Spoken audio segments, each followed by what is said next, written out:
Eu leio então a primeira carta de Paulo aos Tessalonicenses, capítulo 1, de 1 até o versículo 10. Diz assim o texto sagrado: Paulo, Silvano e Timóteo, a igreja dos Tessalonicenses, em Deus Pai e no nosso Senhor Jesus Cristo, graça e paz a vós outros. Damos sempre graças a Deus por todos vós, mencionando-vos em nossas orações e sem cessar, recordando-nos diante do nosso Deus e Pai da operosidade da vossa fé, da abnegação do vosso amor e da firmeza da vossa esperança em nosso Senhor Jesus Cristo, reconhecendo, irmãos amados de Deus, a vossa eleição, porque o nosso evangelho não chegou até vós tão somente em palavra, mas sobretudo em poder, no Espírito Santo e em plena convicção, assim como sabeis ter sido o nosso procedimento entre vós e por amor de vós. Com efeito, vos tornastes imitadores nossos e do Senhor, tendo recebido a palavra, posto que em muita tribulação, com alegria do Espírito Santo, de sorte que vos tornastes o modelo para todos os crentes da Macedônia e também na Acaia, porque de vós repercutiu a palavra do Senhor, não só na Macedônia e Acaia, mas também por toda parte se divulgou a vossa fé para com Deus, a tal ponto de não termos necessidade de acrescentar coisa alguma. Pois eles mesmos, no tocante a nós, proclamaram que repercussão teve o nosso ingresso no vosso meio, e como, deixando os ídolos, vos convertestes a Deus, para servirdes o Deus vivo e verdadeiro, e para guardardes dos céus o seu Filho, a quem ele ressuscitou dentre os mortos, Jesus, que nos livra da ira vindoura. Vamos orar? Pai Santo, Pai Justo, nós te louvamos no nome de Jesus, porque nós estamos reunidos em volta da Tua Palavra, sedentos pela Tua Palavra, e a nossa oração é que o Senhor fale mais uma vez ao nosso coração. Receba, Pai, a minha gratidão, o meu louvor, por ser um mensageiro, um porta-voz da Tua Palavra. Eu peço perdão pelas minhas faltas, minhas falhas, me escondo em Cristo Jesus, para que eu seja o porta-voz do Senhor, o mensageiro, o arauto do Senhor nessa noite, a Tua igreja, que haja edificação em nossos corações e que o Senhor também cuide das nossas crianças que estão aprendendo nessa hora a palavra do Senhor, e a nossa oração é de gratidão e louvor em nome de Jesus. Amém. Podeis assentar, queridos.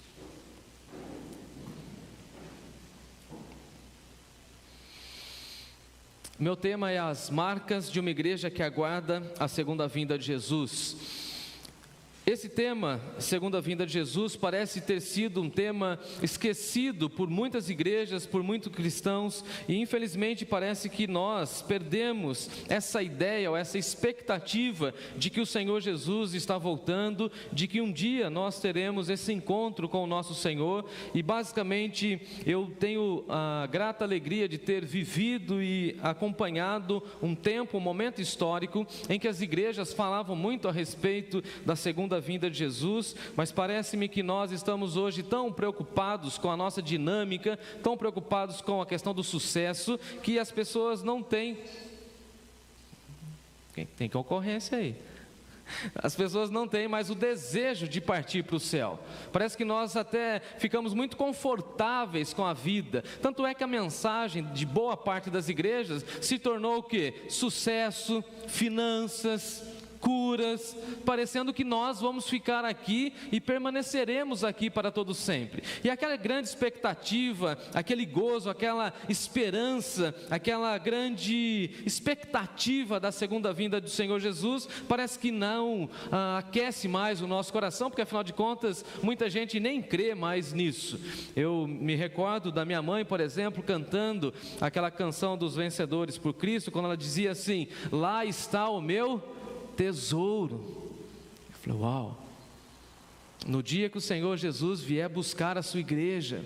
E eu ficava imaginando, e na minha adolescência e na minha infância, né, como uma criança, tentando montar na minha cabeça, né. E eu me lembro de uma aula que um irmão nosso deu para nós, e ele falou assim: olha, um dia toda a humanidade vai ouvir o som de um alarido de uma trombeta. Aí entrou um irmão assim na nossa classe, assim, tocando a trombeta, né, e pá, pá, pá, pá, pá, pá. E eu falei: nossa, vai ser assim. Então eu imaginava a cena, eu imaginava os anjos, e aí, lendo as expressões de Paulo, eu fico completamente maravilhado, porque a nossa igreja tem essa grande expectativa. E algumas pessoas às vezes perguntam: pastor, por que nós trabalhamos tanto? Por que vocês investem tanto na igreja? Por que vocês trabalham muito com essa ideia de uma igreja santa? Porque nós precisaremos entregar a igreja nas mãos de Deus, devolver a igreja para Jesus. A pergunta é: de quem é a igreja?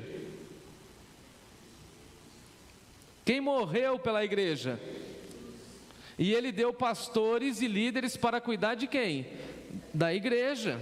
O rebanho é meu? Não. Eu estou cuidando do rebanho, mas eu terei que apresentar o rebanho diante de Deus. Da mesma maneira que as pessoas se esquecem que um dia terão que ter um encontro com Deus.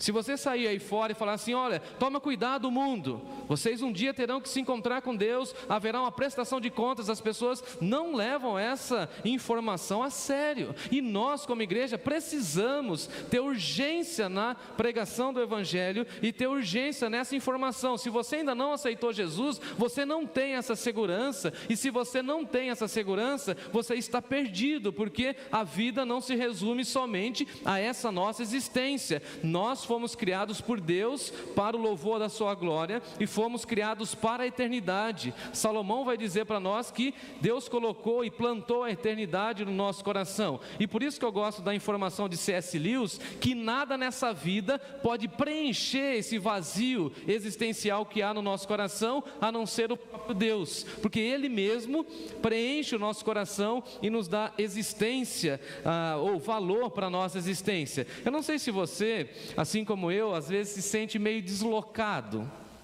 Acontece isso com vocês? Ou só comigo? Meio deslocado? Eu falo para a Natália, eu falo assim: será que eu sou normal ou eu sou meio anormal? Eu falo para a Natália. Vocês sempre dão risada, né? Mas é verdade. Eu falo: mas esse conceito aqui que está vindo, eu não entendo isso. Esse descaso com isso, eu também não entendo isso. Essa desumanidade das pessoas, essa violência, essa agressividade das pessoas, essa forma de não ter nenhum cuidado nas relações sociais. E aí a Natália fala assim: é claro, a gente não é daqui, nós não somos daqui, nós não vamos encontrar amparo no nosso coração nas coisas desse mundo. E aí assim, eu fico feliz porque o meu pastor veio me visitar, e é bom receber visita do pastor, hein? Fala a verdade. Quem gosta de receber a visita do pastor? Eu também gosto. Opa. O meu pastor, Carlão viu isso, né, Carlão? Ele veio operado. Ele fez uma cirurgia dos rins, e ele veio com a sonda. Saiu de São Paulo, veio me ver. E me ligou cedinho: estou chegando aí daqui 1 hora. Eu falei: como assim, pastor? Deus colocou o desejo no meu coração, preciso ir aí. Eu não fui no aniversário da igreja porque eu estava nesse processo, né, cara? Eu vou tomar um café com você, eu quero conversar com você. Foi: pois não. Chegou aqui, mostrei a igreja e tal, começamos a conversar. Aí ele fala assim para mim: ô Jefferson, eu vim aqui orar com você, dar graças a Deus, para que você continue esse trabalho, para que você vá em frente, para que você continue cuidando desse rebanho. E só vim te lembrar. E aí ele falou umas coisas que eu não posso contar. Aí ele falou outras vezes, estava querendo ouvir tudo, aconselhamento pastoral. E aí então o pastor estava presente, ele falou assim: eu precisava conversar com você, sentir, ver como que você está. E eu falei assim para ele: olha, as informações que eu tenho são essas. E aí o meu pastor, muito preocupado, falou assim: e as finanças da igreja? A finança está assim. E as pessoas da igreja? Quantas pessoas chegaram? Quantas pessoas tem inscrito no canal do YouTube? Ó, eu tive que prestar conta. E foi. Ele falou assim, no final: alegra o meu coração saber que essa jovem igreja continua marchando. Eu falei, pastor, no que depender de nós, a gente vai avançar mais e mais, porque o povo está animado. Amém? Amém, amém. Essa é a igreja de Tessalonicenses, essa igreja que tem essa expectativa. E por que nós investimos nas crianças? Por que nós investimos nos adolescentes? Porque nós estamos buscando essa estrutura, essa ambiência da igreja, porque nós não somos daqui, e nessa sociedade a gente não vai encontrar amizade sincera, ou vai? Mas aqui na igreja a gente vai. Lá fora a gente não vai encontrar aconselhamento bom, mas aqui dentro a gente vai encontrar. Lá fora a gente não vai encontrar amparo social, mas aqui dentro a gente vai. Lá fora a gente não vai ter suporte emocional, mas aqui na nossa ambiência cristã a gente vai. Então Paulo está colocando tudo isso diante do Senhor e falando assim: irmãos e irmãs, eu dou graças a Deus pela vida de vocês, e a igreja vai marchando, amados irmãos, com essa proposta de render graças ao Senhor. E Paulo fala isso no versículo 2: nós damos graças a Deus por todos vocês, e você, meu irmão, minha irmã, você precisa agradecer a Deus pela sua comunidade de fé, mencionando todos os irmãos em oração. Eu achei engraçado uma das nossas crianças e falando assim para mim: pastor, como o senhor guarda nome de todo mundo? Eu falei: guardando, guardando. Você conhece todas as crianças, você conhece todos os adultos, você cita um monte de nome, você não erra o nome de ninguém. E aí Paulo ensina isso, porque um pastor precisa mencionar o nome das pessoas em oração. Veja que Paulo está dando graças a Deus e está falando o seguinte: irmãos e irmãs, eu estou mencionando vocês diante de Deus em oração, e essa oração é sem cessar, ou seja, enquanto eu estou respirando, eu estou orando por vocês. Olha que lindo. Alguém chega para você e fala assim: sabia que eu estou orando por você? Coisa boa mesmo, receber uma mensagem no WhatsApp, quando a pessoa fala assim: ô Jefferson, estou orando por você. Poxa, enche o coração, hein? Aí você está passando aquele dia difícil, atribulado, chega aquela mensagem, alguém lembrou de você. Isso é igreja. Agora, eu pergunto, lá fora existe isso? Agora, uma igreja que tem a marca da expectativa de que Jesus está voltando, é uma igreja que cuida uns dos outros em oração, é uma igreja que está completamente envolvida em tudo aquilo que o Senhor Jesus está fazendo, é uma igreja que tem um depósito de recordações. Vocês já perceberam que eu gosto muito de histórias e de olhar no retrovisor da vida? Vocês já perceberam isso? Toda vez que eu chego na casa da minha mãe, eu falo assim: mãe, vamos ver aquelas fotos? Aí outro dia meu pai falou assim: mas de novo? Não aguento mais. Aí meu pai mostrou uma foto da minha mãe, nova, bonita. Quando chegou de Recife, eu falei assim: nossa, cabelão assim, bonito. Falei: mãe, nunca tinha visto essa foto. Ela falou assim: você já viu assim 1000 vezes. É que hoje que você está vendo o detalhe. E quando Paulo está escrevendo à igreja, ele fala o seguinte: irmãos, vamos recordar como a igreja começou. E aqui os irmãos da Igreja Batista Nova Canaã, que estão aqui desde sempre, vamos recordar aquilo que Deus já fez nessa igreja. Vamos recordar que aqui era somente um espaço sem muita estrutura. Vamos recordar que nós não tínhamos recurso e Deus ao longo da história deu recurso a essa igreja. Vamos recordar que algumas famílias precisaram sair daqui, se deslocar para outros lugares, e a igreja ficou na expectativa que o rebanho ia ficar pequeno e depois Deus acrescentou outras pessoas. Vamos lembrar que ao longo da história Deus deu para nós pastores fiéis dedicados nas escrituras. Vamos lembrar daquilo que nós já fizemos.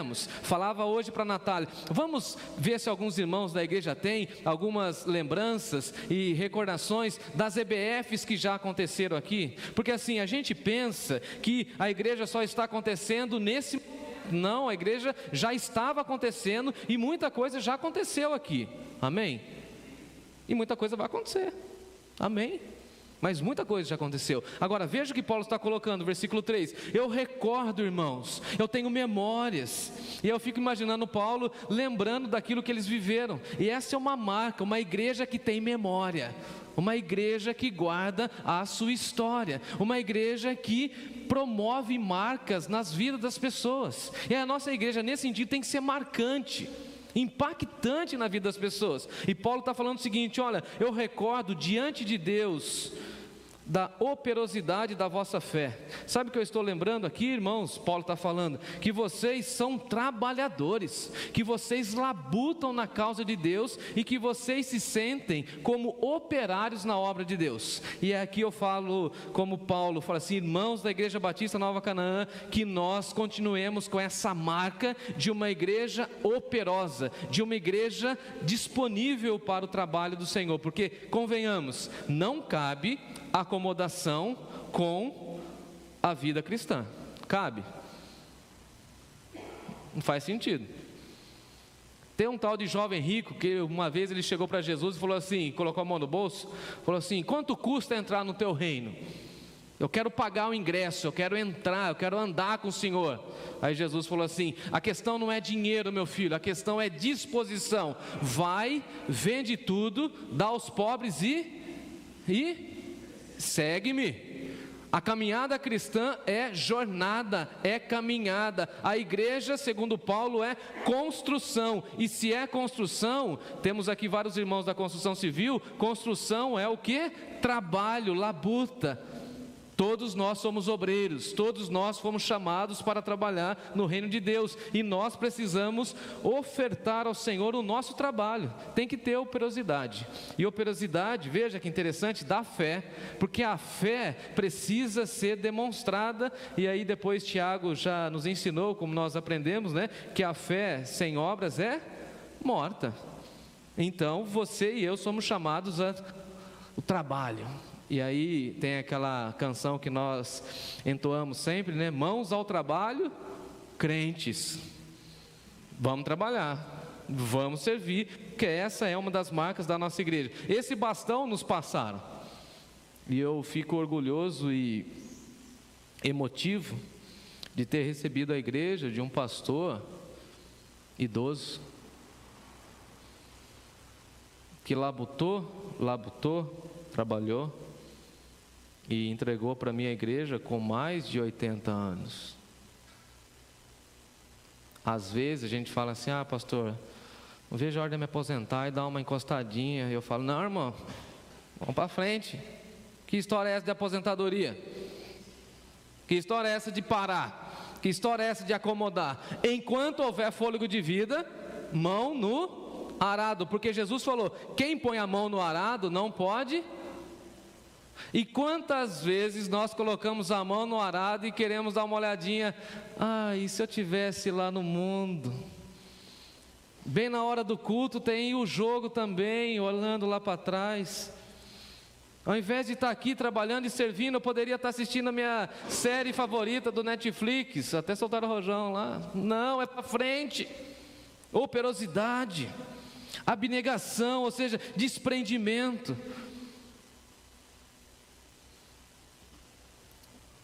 Essa semana nós colocamos as cadeirinhas novas para as crianças sentarem. Nós compramos quantas cadeiras, Fábio? 16? 14. E nós tínhamos as outras. Aí eu falei assim para Timóteo, vamos limpar, passa o pano.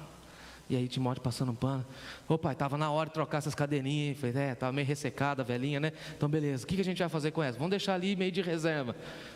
Aí ele falou assim: é verdade, pai, vamos deixar aqui no cantinho. Ele falou assim: mas nós vamos jogar fora? Eu falei: não, vamos deixar aí.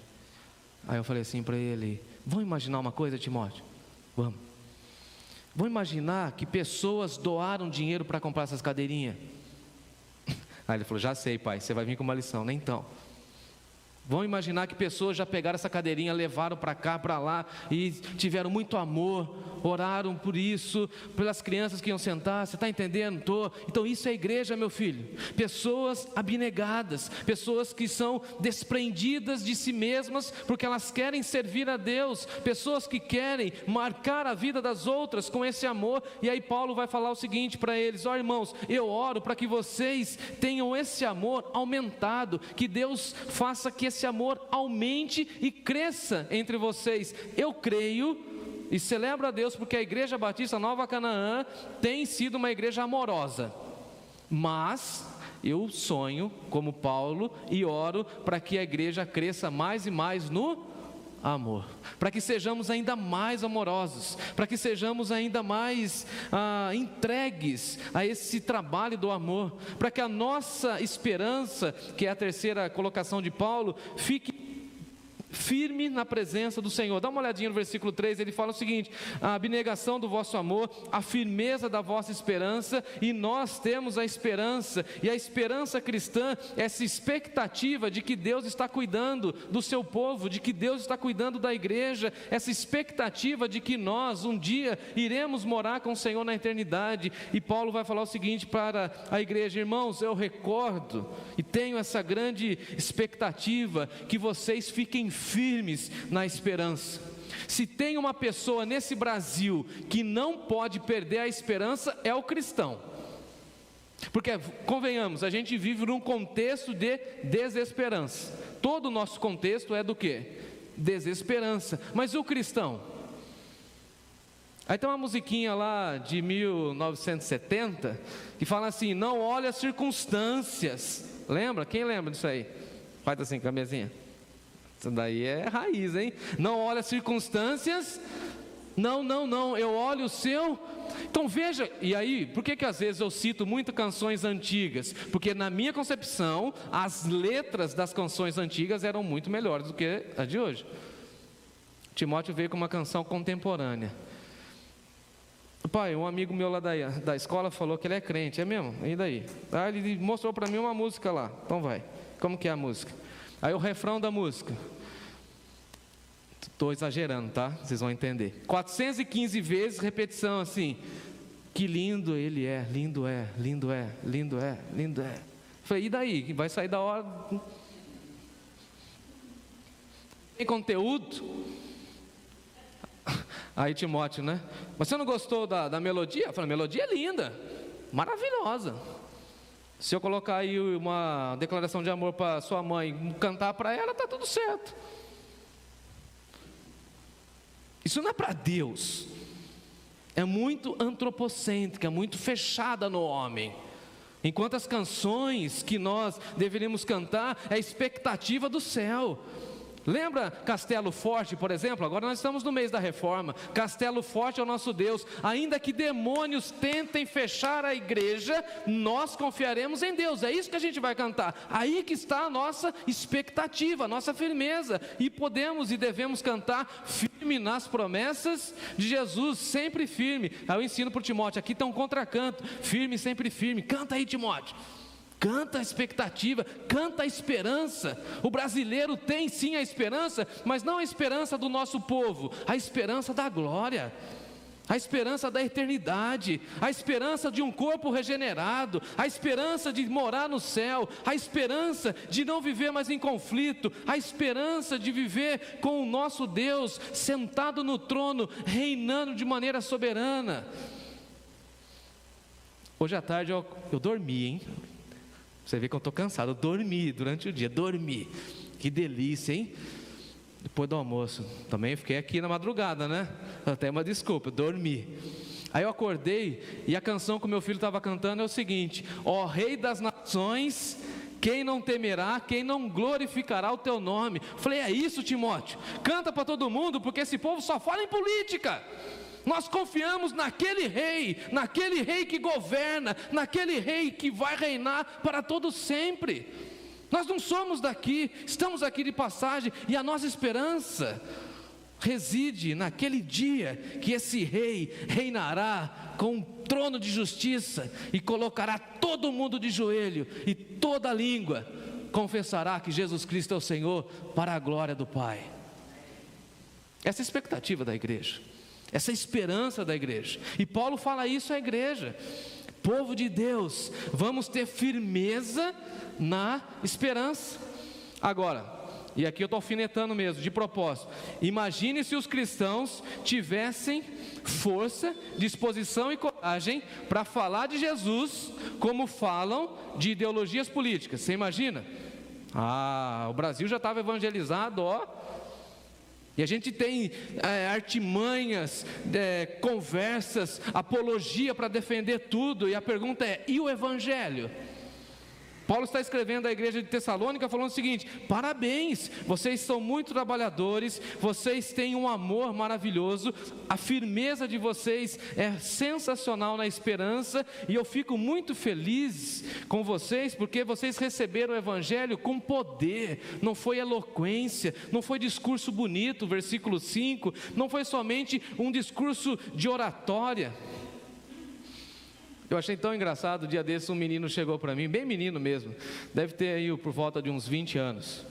Ele ouviu um sermão meu na internet, e aí ele falou assim para mim: ô pastor, achei tão engraçado, na internet tem de tudo, né? Ele deve estar ouvindo aí, certeza. Aí ele falou assim: pastor, você dá curso de oratória? Eu falei: cara, eu não sei. Eu recebi esse dom, eu falo, prego desse jeito, e a minha igreja me ama desse jeito que eu sou, então eu não sei ensinar. Como que eu vou ensinar o cara a pregar? Eu sei viver, e quem vai vivendo comigo vai... Eu falei: precisa ensinar a gente, que eu queria ter isso e tal, não sei o que. Eu falei assim: meu filho, você acha que eu não tremo antes de subir no púlpito? Antes de assumir o púlpito? Ele falou: não, você fala com uma naturalidade. Eu falei assim: ai. Ele não entendeu nada. Eu falei: você está pensando mesmo que é eloquência, é discurso? Ele falou assim: você pode mandar a sua homilia? Eu mandei, aqui está tudo escrito que eu estou falando, tem 5 folhas aqui, tudo rabiscado, né? Aqui na gravação não dá para ver, tudo rabiscado. Eu mandei para ele. Ele falou assim: ensina eu a fazer um roteiro. Eu falei: eu posso ensinar o roteiro, posso ensinar as ênfases, mas na hora que você for pregar, você precisa contar com a atuação de quem? Você pode ter a maior eloquência do mundo, mas se você não contar com o poder do Espírito Santo, nada vai acontecer. Eu vou confessar um pecado, posso? Eu perguntei, ninguém respondeu.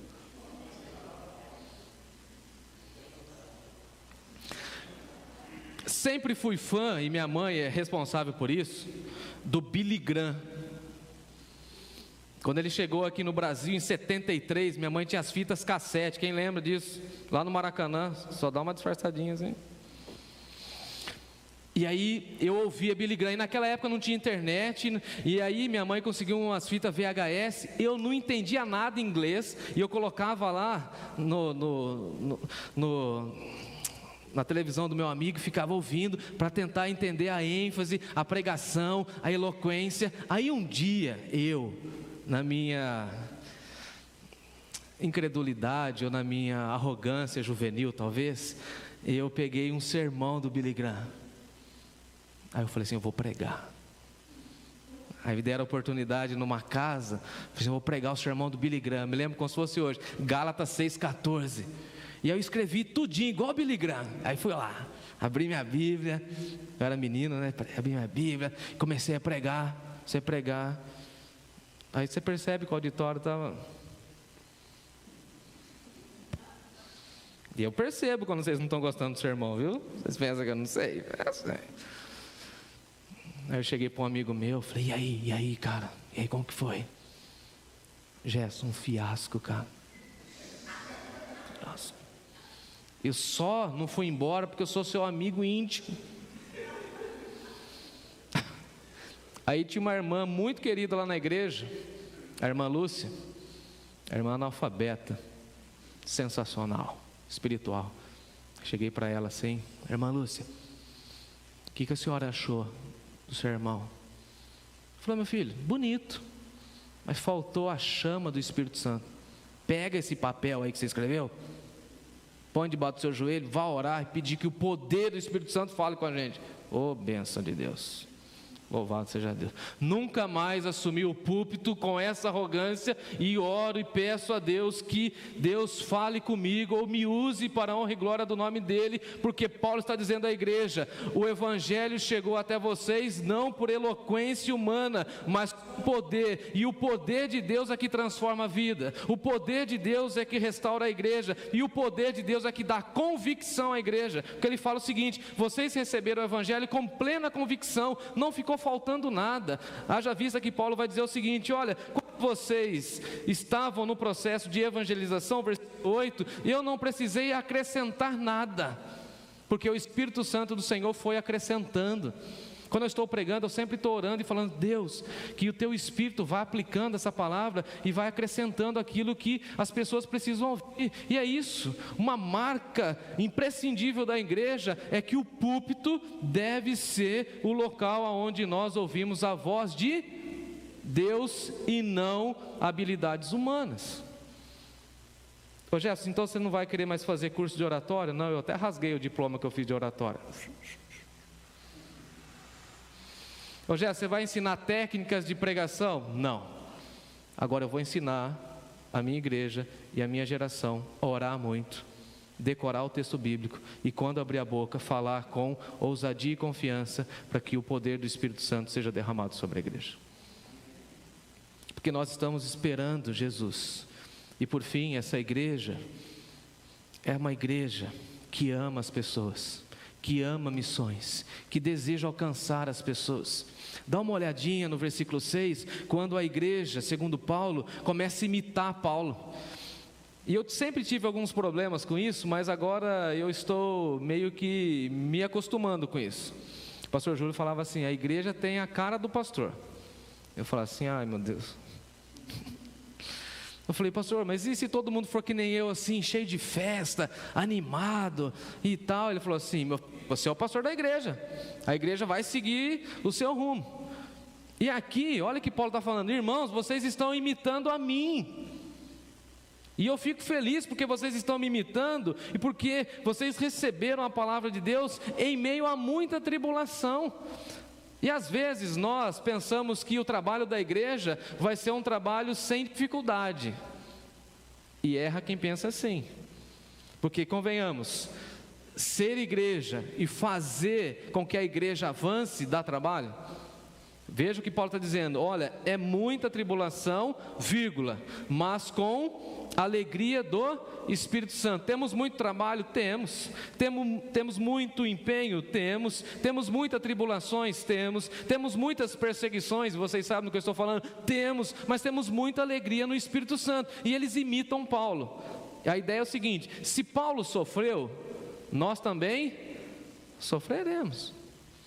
Se o Jefferson está aí meio na berlinda na internet, tomando pancada toda hora, as minhas ovelhas, uma hora ou outra, vai tomar pancada também, espera. Você pensa que o chicote vai estralar só nas minhas costas? Ô Jefferson, que história é essa de cuidar de criança? Nós vamos cuidar das crianças. Que história é essa de cuidar dos adolescentes? Nós vamos cuidar dos adolescentes. Que história é essa de ficar andando no bairro aí orando pelos dependentes químicos? É isso que a gente vai fazer. É tribulação, é prova, e a gente vai marchar nas trevas. Por que Deus chamou a gente para ser uma igreja de luz? Se apagar a energia aqui, a gente vai precisar do quê?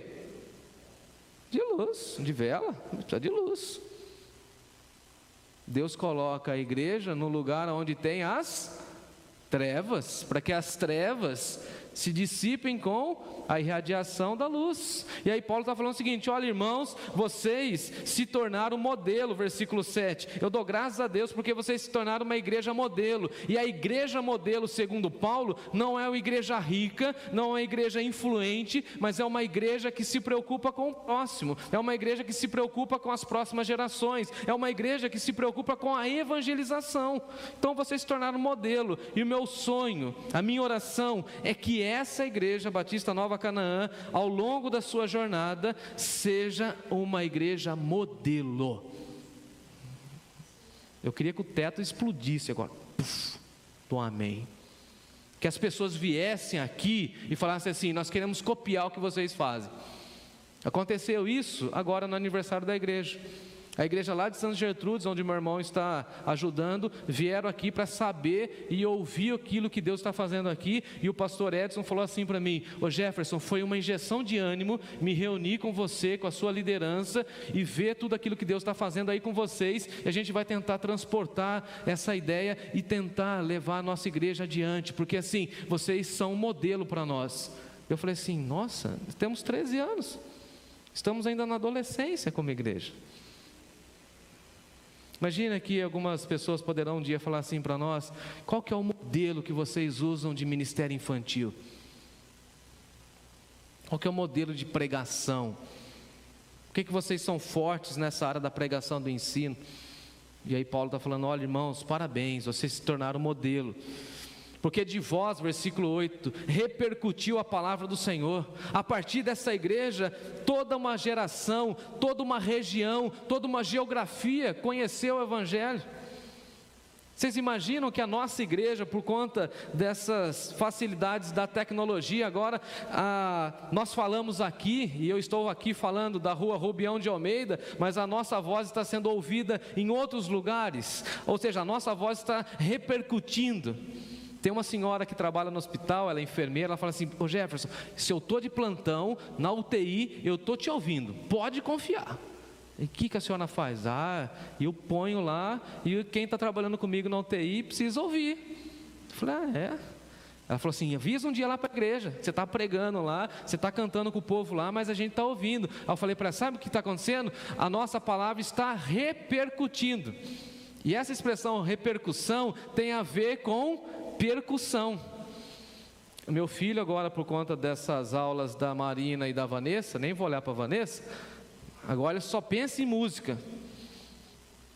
E aí ele tem um tambor lá, e eu fui da percussão, né? Eu tocava bateria, se alguém não sabe. Toda hora agora o Timóteo está fazendo o quê? Batendo. E a Marina hoje de manhã falou que vai arrumar uma apostila para ele, para a Eunice, né? Tem outras crianças aí que vão aprender bateria.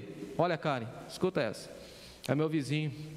Falou, Jefferson, faz uns 15 dias aí, estou ouvindo um barulho diferente aí na sua sala, porque a nossa sala é encostada, né, a parede lá, eu ouço tudo que ele fala lá, e ele, uma coisa, privacidade, maravilha, maravilha, mas beleza, tudo bem. Aí eu brinco com ele, ô Marcão, sua pizza lá estava cheirosa, brinco com ele, que dá para ouvir tudo, e a gente torce para o mesmo time, então quando ele faz gol lá, eu bato na parede, lá tá tudo certo. E aí ele falou assim, ô Gerson, está acontecendo aí na sua casa? Eu falei, por quê?